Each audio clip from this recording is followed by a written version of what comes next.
What is up to all my fell-handed finessers? I've got a new one for you. It is I, the Kagero caster Troy, and today we are lucky enough to witness some epic DD-ery by none other than Dgen in the Tier 6 German Maas.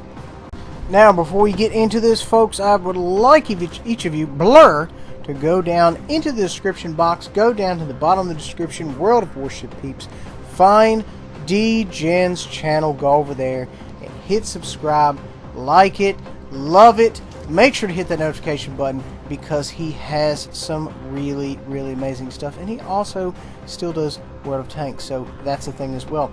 Now, getting to the game here at hand, not a whole lot of stuff going on right now. We are attempting to take this cap. We have a couple of gentlemen here to our 12 o'clock. Looks like we've got a couple more to our 9. I'm going to try to go in here and kind of ninja cap this situation. As far as the teams go, we've already lost one. That's not a good look for us, but you know what? It's still in the zone where we can really kind of recover it there. We're trying to go ahead and lay in a torping solution here. We go ahead and throw one set down. We go ahead and run one set long. And little known fact, guys, that torp marker is set to hit them squarely amidships. Little known fact, because if you fired a little ahead, you'll hit them straight in the bow, which you may actually miss the armor belt. FYI. Okay, we are detected. This is not a good look for us. We're going to go ahead and throw some smoke here. Good thing about this particular vessel, it has hydroacoustic, so we can see the torps coming if that were a thing.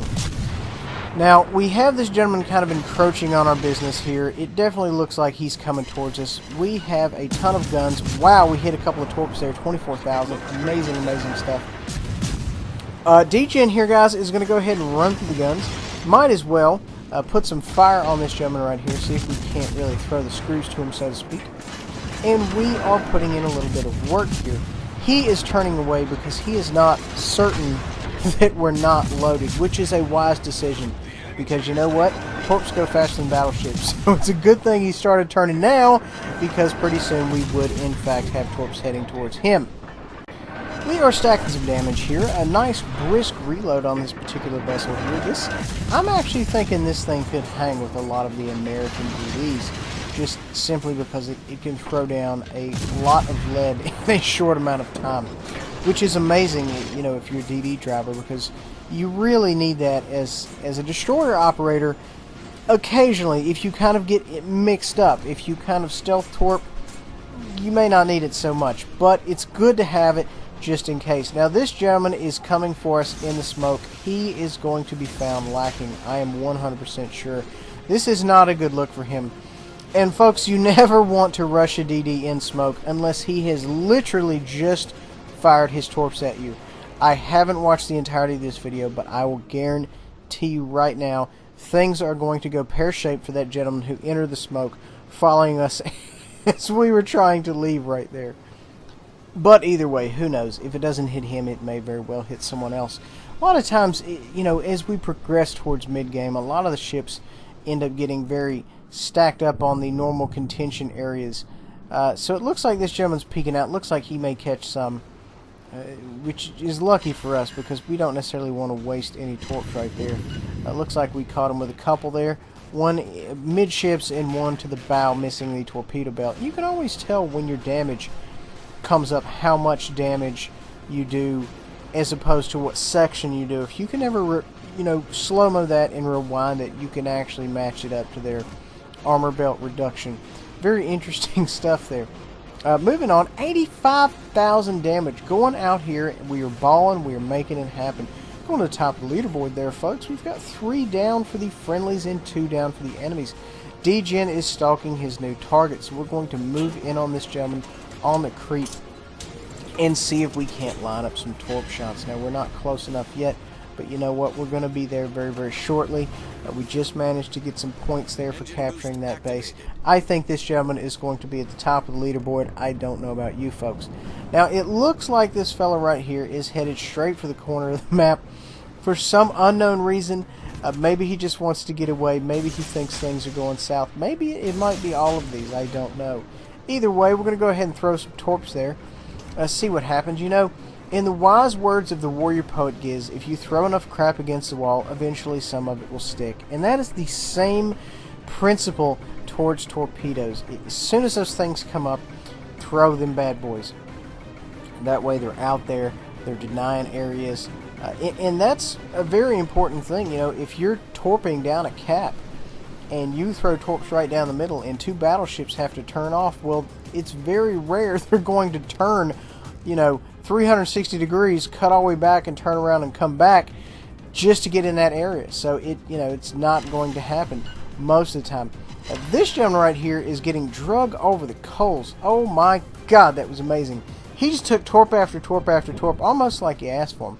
127,000 damage. We are balling here, folks. 4 down for us, 3 down for the bad guys. Now, we still have a lot of room to grow. We have a lot of room to be able to stack some more damage, which is always what we're looking for. We're looking to go out here and make a difference. Teams are evened up. That's fine. 5 on each team, not a big deal. We can handle that. But that also means less people to spot us. So it's a very real idea that we can kind of go out here and be, you know, unobstructed to kind of do our stealth torping business, as it were. Simply for the fact that, you know, we don't have anybody out here to kind of contest anything. That being said, though, the Reds do occupy 2 out of the 3 of the caps. So they've got 66% of the caps. So we really need to make a move on that sometime soon. Now, we do have a gentleman here, 12 o'clock. I mean, he is extreme low health. I'm not necessarily going to say a one-shot. One-shot for a torp, of course, but not necessarily anything else. He is sailing away. Dgen kind of decides not to go for him and take the cap, which is a wise move because he would have had to travel so far out of his way. And then by the time he gets there and he lights him up, some battleship or cruiser will kill him. Because that is always what happens. Gonna go ahead and take this cap right here. It's a very smart move, and guys, it's a very team-oriented move. Because, you know, we're all about pulling in those W's, and that's what you have to do. You have to play like a team member, and that's exactly what Dgen's doing right here. Is he's playing like a team member, and he's trying to win this for the game, for the team, and just try to help folks in general. Now, we do have a guy over here to about our 2 o'clock. We've got a couple of gentlemen over here that are just dying to be torqued. We're going to kind of ease over there, but we're not going to push up too fast. We still don't want to lose our cap points, as it were. The downside is these guys know that we're over here because they know whoever's capping this cannot be seen. Obviously, they deduce it's a DD, so they're already going to be on their guard, kind of. So we kind of have to play it cautious because they're going to be ready for us. And like I said before, guys, the best time to engage somebody to throw torps at them, whatever, is when they are currently engaged and they are fighting for their life and they are angling and they are doing all this. You want to throw torps at them right then. That is the perfect time. Dgen's got his guns here on this gentleman. I'm wanting to see if he actually succumbs to the... Yes, he did. I wanted to see if he succumbs to the need to lay hatred down on this gentleman right here. And he sure did. He's running through the guns right now. This gentleman has problems in his life. He went ahead and threw up some smoke. He's going to lay down some slick gun work through the cloud of smoke. Good idea, folks. I don't ever recommend setting in smoke when you're actively being pursued because there are going to be torps coming through that. Boom! High caliber. Ballin', ballin', ballin'. Meet the Maas. We're making it happen out here, folks. We're really out there. We're a real boy. One day we're going to be a real boy, and today is that day. Now, dude does have some radar on us or hydrosonic, whatever. He's got something on us, so we kind of need to be out of here. Mo Iki Teak. Gentleman is right there to our 6 o'clock. And this is what I always say, when you're actively being fired upon, you need to be stern in towards the bad guy.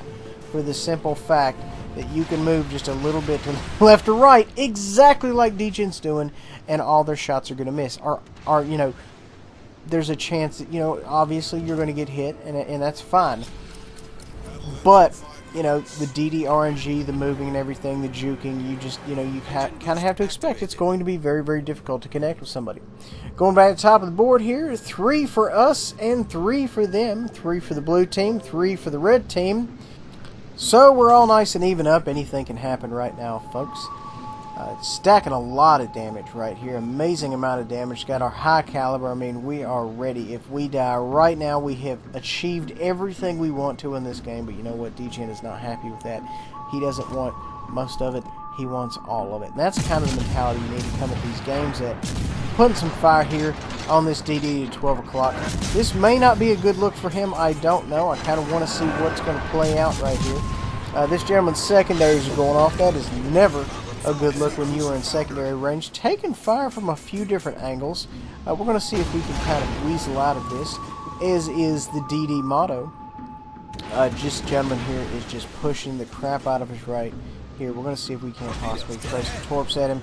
Give him a little bit of a present there. Oh my god, we've got torps coming in. And kablamo. We ended up getting caught up by a couple of the remaining ships on the map. So, folks, we died there. We got torqued. We kind of got in a really tricky situation with a couple of the guys left on the enemy team. But you know what? Happens to everybody. Nothing to be ashamed about. Sometimes, folks, you get hemmed up. There's nothing you can do. Take that, learn from it, try not to get so hemmed up next time. But that's it, you know. We're out here to have fun, and this game looked super fun to me. I had a lot of time just watching it. I could just imagine what it was like playing it. Going to the leaderboard here, guys. 137,000 damage. Almost, I mean, let's call it 138,000 rounding up, obviously. Massive, massive, massive amount of damage. The Maas just went out there, made it happen. 385,000 silver. Amazing. Dgen went out there. He held it down like an anchor. Folks, really hope you enjoyed. Make sure to like, subscribe, share. We'll see you folks next time.